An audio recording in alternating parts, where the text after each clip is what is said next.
So, let's talk about the MYP. You're in it, you know it, but have you ever noticed that your friend's MYP at another school looks, well, totally different from yours?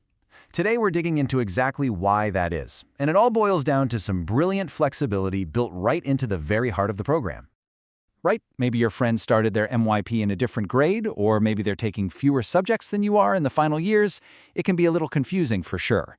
But it turns out there's a really smart reason for all these differences. Okay, here's how we're going to break it all down. First, we'll get into the why behind all this flexibility. Then we'll look at the how, the specific ways schools can actually adapt the program. And finally, we'll talk about the really important stuff that connects every single MYP student, no matter what their program looks like. Let's jump in. To really get why your MYP might not be a carbon copy of someone else's, we have to understand a super important idea first. The MYP isn't just a strict one-size-fits-all rulebook. Nope, it's something way more dynamic. The key phrase to remember here is curriculum framework. So instead of a rigid, concrete list of things every single school has to teach, the IB provides a structure. It's the big picture stuff, the core philosophy, the main goals, and the key objectives. This means every school starts with the same super strong foundation to build on. Here's a great way to think about it. Imagine a blueprint for a building. That blueprint is going to tell you where the essential support beams and the main walls have to go. That's the core structure. But the final building? That can be customized. You can use different materials or change the layout to fit the local environment. The MYP works in exactly the same way. Okay, so how does this whole blueprint idea actually work in the real world? Let's get into the specifics of how schools can tailor the program. This is where you'll find the answers to why your friend's schedule might not look anything like yours. Probably the biggest difference you'll see from school to school is the length of the program. Now, the MYP was originally designed as a full 5-year journey. But to make sure it fits with all kinds of different local education systems around the world, schools can offer shorter versions, like for 2, 3, or even 4 years. And you know, that flexibility in length naturally means flexibility in timing. So, one school might kick off the MYP in grade 6 and run it all the way through grade 10. But another school might start it in grade 7 or even grade 9, all depending on how it lines up with their local school system. Now let's talk subjects. The whole idea behind the MYP is giving you a really broad, balanced education.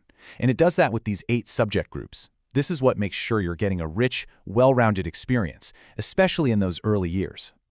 But as you get older and you start getting closer to the diploma program and thinking about what's next, that broad approach starts to shift a little. The MYP actually allows for more focus in those final 2 years. So in years 4 and 5, some schools might let students specialize a bit by dropping from 8 subjects down to 6. You'll still keep those 5 core groups, but then you get to choose one more from arts, design, or physical and health education.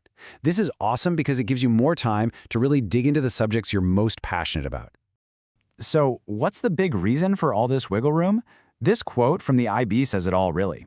It lets the MYP fit in with local requirements, like a state curriculum or a national system, while still being 100% true to the core IB mission and philosophy.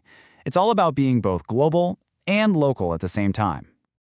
Okay, so with all these different versions floating around, you might be thinking, are we even doing the same program? And the answer to that is a huge, definite yes. Let's look at the powerful core experiences that every single MYP student shares, no exceptions. That's right. It doesn't matter if your MYP is 2 years or 5, if you take 6 subjects or 8. You are on the exact same fundamental journey. The outside structure might look a little different, but the heart and soul of the experience, it's universal. It all starts right here with the IB learner profile. These 10 attributes are basically the DNA of an IB education. No matter where in the world you are, we're all working on developing these same qualities, from being curious inquirers to courageous risk takers. This is our shared goal. This is what connects us.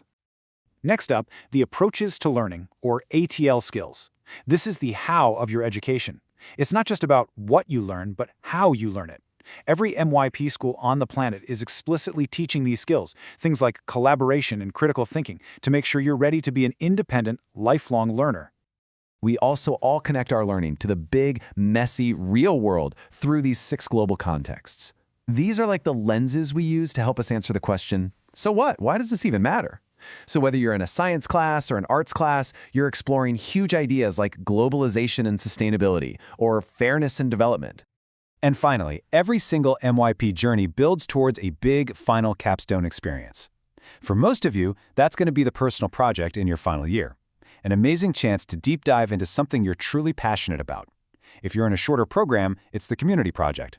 Either way, it's a huge celebration of all the skills and knowledge you've gained along the way. So at the end of the day, the MYP isn't just one single rigid road. It's more like a journey with a bunch of different starting points and routes that all lead to the same incredible destination. A powerful, shared educational experience that's designed to fit your world. And that leaves us with one last question to think about. How does your MYP's unique flexibility shape your journey?